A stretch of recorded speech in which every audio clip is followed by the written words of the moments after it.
What's the meaning of Advent Sunday? Advent Sunday.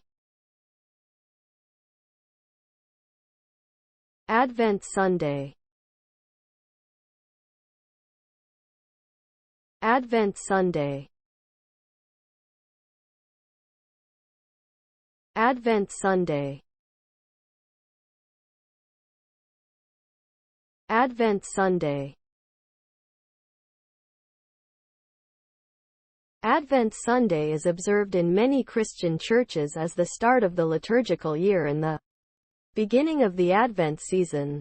It falls on the fourth Sunday before Christmas Day, which usually falls between November 27th and December 3rd. The purpose of Advent Sunday is to prepare worshipers for the celebration of Christ's birth by reflecting on the prophecies of his coming and the significance of his arrival. This day is marked with special readings, hymns, and lighting of the Advent wreath, which symbolizes the hope and anticipation of the coming of Jesus Christ.